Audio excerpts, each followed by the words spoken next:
आज हम लोग rational number and irrational number देखने वाले हैं। ठीक है कि रेशनल नंबर और इरेशनल नंबर के बीच में डिफरेंस क्या होता है और वो लोग होता क्या है। तो सबसे पहले जब हम लोग रेशनल नंबर सीखेंगे तो उसको दो टाइप में सीखेंगे। सबसे पहले मतलब दो फॉर्म में सीखने वाले हैं। सबसे पहला इन टर्म्स ऑफ रेशियो और दूसरा पढ़ने वाले हैं इन टर्म्स ऑफ डेसिमल। क्योंकि जब भी क्वेश्चन आएगा और अगर डेसिमल में क्वेश्चन आया तो ऐसा नहीं कि हम लोग उसको पहले फ्रैक्शन में या रेशियो में चेंज करेंगे तब देखेंगे। जैसा क्वेश्चन आएगा वहीं पे हम लोग आंसर देने वाले हैं। ठीक है, तो सबसे पहले देखने वाले हैं इन टर्म्स ऑफ रेशियो। तो रेशनल नंबर जिसको हम लोग कैपिटल क्यू से रिप्रेजेंट करते हैं, तो यहाँ पे हम लोग इसको क्या बोलेंगे, इन टर्म्स ऑफ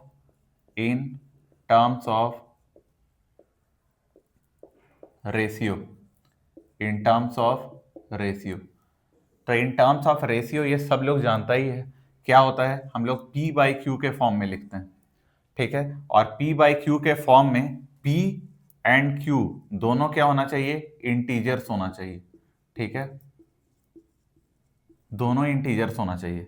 और इंटीजर में तो जीरो भी आ जाता है, लेकिन किसी भी नंबर के अगर डिनोमिनेटर में जीरो हो तो वो डिफाइन नहीं होता है।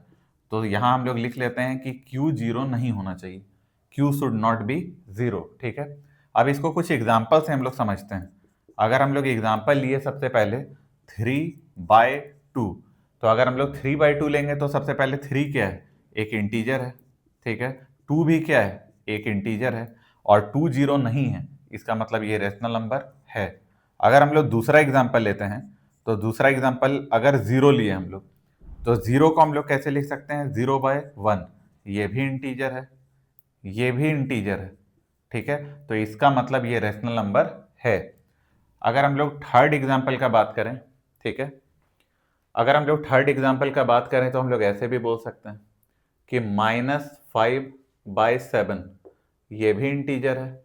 ठीक है, और ये भी इंटीजर है, तो इसका मतलब है ये रेशनल नंबर है। और अगर हम लोग ऐसे बात करें √3/7, तो यहां हम लोग एक चीज देख रहे हैं कि √3 तो इंटीजर नहीं है। तो अगर ये √3 इंटीजर नहीं है, इसका मतलब ये रेशनल नंबर नहीं है। और एक और लास्ट एग्जांपल लेते हैं, 7/0, ये इंटीजर है, ये भी इंटीजर है। ठीक है, लेकिन डिनोमिनेटर जीरो है, जो कि नहीं होना चाहिए, इसीलिए ये भी रेशनल नंबर नहीं है। तो अभी जो हम लोग पढ़े वो इन टर्म्स ऑफ रेशियो पढ़े। ठीक है, अब हम लोग जो रेशनल नंबर पढ़ने वाले हैं वो पढ़ने वाले हैं इन टर्म्स ऑफ डेसिमल।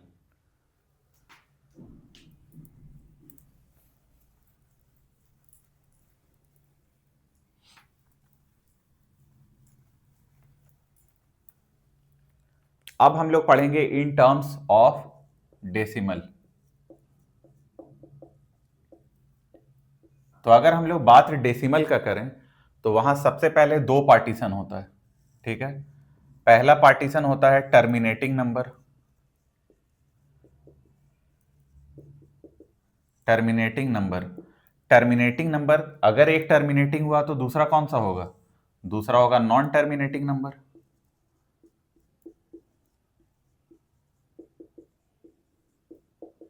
ठीक है, अब ये टर्मिनेटिंग का मतलब क्या होता है, टर्मिनेटिंग का मतलब होता है ऐसा नंबर जो रुक जाता है, मतलब कहीं ना कहीं रुक जाएगा। ठीक है, जैसे एग्जांपल, अगर हम लोग बोलेंगे 4 को 2 से डिवाइड करो तो क्या आंसर आएगा, 2, ये तो रुका हुआ नंबर है, तो ये क्या है, टर्मिनेटिंग। दूसरा एग्जांपल बात करें 2.5, तो ये आगे थोड़ी बढ़ रहा है, ये 2.5 मतलब यहीं पे रुक गया है। तीसरा अगर हम लोग एग्जांपल का बात करें तो तीसरा एग्जांपल है मेरे पास 7.625, ये भी क्या हुआ कि ये रुक गया। तो ये सारा नंबर रुक जा रहा है, जो भी रुक जा रहा है वो टर्मिनेटिंग नंबर है। और जितना भी टर्मिनेटिंग नंबर होता है सारा रेशनल नंबर होता है। ठीक है, तो हम लोग क्या बोल सकते हैं, तो हम लोग बोल सकते हैं कि all terminating numbers are rational number. अब इसका दूसरा क्या है पार्ट, नॉन टर्मिनेटिंग नंबर। तो नॉन टर्मिनेटिंग मतलब जो नहीं रुकेगा। तो अगर जो नहीं रुकेगा ना, उसके नीचे भी इसका दो पार्टीशन होगा। ठीक है, पहला पार्टीशन होगा रिपीटिंग, मतलब जो रिपीट हो रहा है। इसी का दूसरा नाम क्या है, रिकरिंग। रिपीटिंग को ही हम लोग रिकरिंग भी बोलते हैं। ठीक है, दूसरा है नॉन रिपीटिंग। नॉन रिपीटिंग मतलब जो नॉन रिकरिंग है, मतलब वो बार बार रिपीट नहीं होगा। अब अगर हम लोग एग्जाम्पल का बात करें तो रिपीटिंग का एग्जाम्पल हम लोग ऐसे दे सकते हैं 1.333 डॉट डॉट डॉट। इसका मतलब एक ही नंबर बार बार रिपीट हो रहा है, और इसको हम लोग बार के टर्म में भी लिखना सीखे थे क्लास 10 में कि जो बार बार रिपीट हो रहा है उसके ऊपर बार लगा दो। तो कोई भी नंबर जिसको हम लोग बार के फॉर्म में लिख सकते हैं ना, वो सारा क्या होता है, रिपीटिंग नंबर। और वैसा सारा नंबर रेशनल नंबर होता है। ठीक है, एक और एग्जांपल लेते हैं 0.62525 डॉट डॉट डॉट।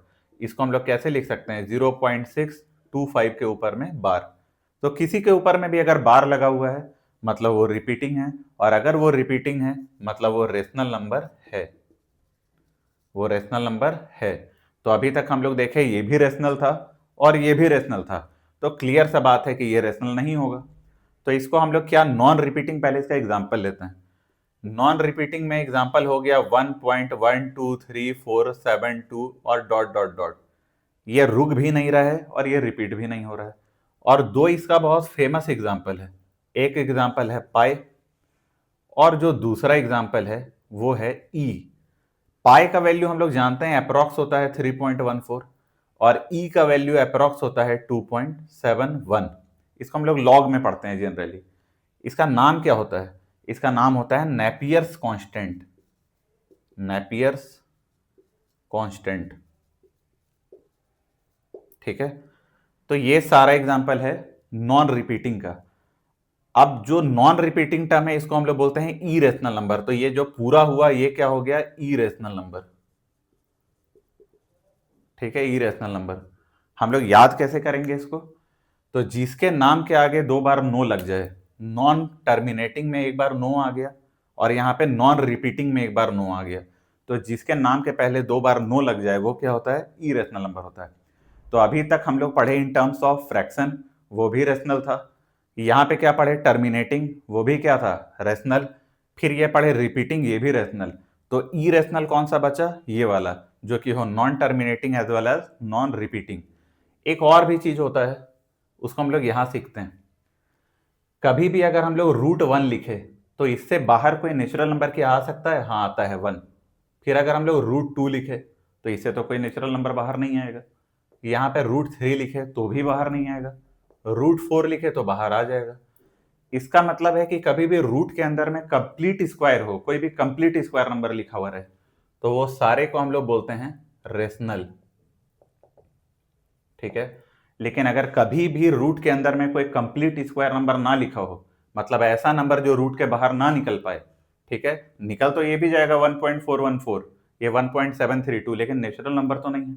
तो ऐसा जो बाहर ना निकल पाए नेचुरल नंबर के टर्म में, इसको हम लोग बोलते हैं इरेशनल नंबर। Irrational number. तो ये एग्जांपल हो गया इरेशनल नंबर का, और ऊपर और नीचे वाला एग्जांपल हो गया रेशनल नंबर का। तो ये था पूरा हम लोग का रेशनल और इरेशनल नंबर के बारे में डिस्क्रिप्शन। ठीक है, इसमें सबसे छोटा सा बेसिक क्वेश्चन एक पूछा जाता है कि ये जो पाई है, ये पाई होता क्या है। तो पाई हम लोग क्या जानते हैं, पाई होता है 22/7। ये क्या है, इंटीजर। ये भी क्या है, इंटीजर। तो ये होना चाहिए रेशनल नंबर। तो कोई बोलेगा नहीं सर, इसको जब हम लोग लिखेंगे 3.14 तो ये कुछ रिपीट नहीं होगा। आप डिवाइड करके देखिए, ये 4 या 5 डिजिट के बाद अपने आप को फिर से रिपीट करने लगेगा। तो अगर यहाँ पे ये रेशनल निकल रहा है तो यहाँ भी रेशनल होगा, पर हम लोग तो यहाँ पढ़ रहे हैं कि ये इरेशनल है। ऐसा कैसे है, ऐसा इसलिए है क्योंकि ये पाई का वैल्यू इक्वल टू इतना नहीं होता है, ये अप्रॉक्स होता है। क्या होता है, अप्रॉक्स, एग्जैक्ट वैल्यू नहीं होता है। तो जो पाई होता है वो होता इरेशनल नंबर ही है, लेकिन पाई का यूज हम लोग बहुत जगह में करते हैं। जैसे सर्कल का एरिया निकालना है तो क्या लिखते हैं, पाई आर स्क्वायर। तो किसी भी चीज के आंसर को हम लोग चाहते हैं कि वो रेशनल के टर्म में हो, और अगर पाई हम लोग इरेशनल नंबर ले लेंगे तो हमारा आंसर क्या आ जाएगा, इरेशनल। इसीलिए पाई जो इरेशनल नंबर है उसके जो सबसे नजदीक वाला रेशनल नंबर है उसको हम लोग मान लेते हैं 22/7, और उसको एज ए रेशनल नंबर हम लोग ट्रीट करने लगते हैं, जबकि पाई का एग्जैक्ट वैल्यू 22/7 नहीं होता है। ठीक है, तो ये था आज के बारे में। ठीक है, थैंक यू।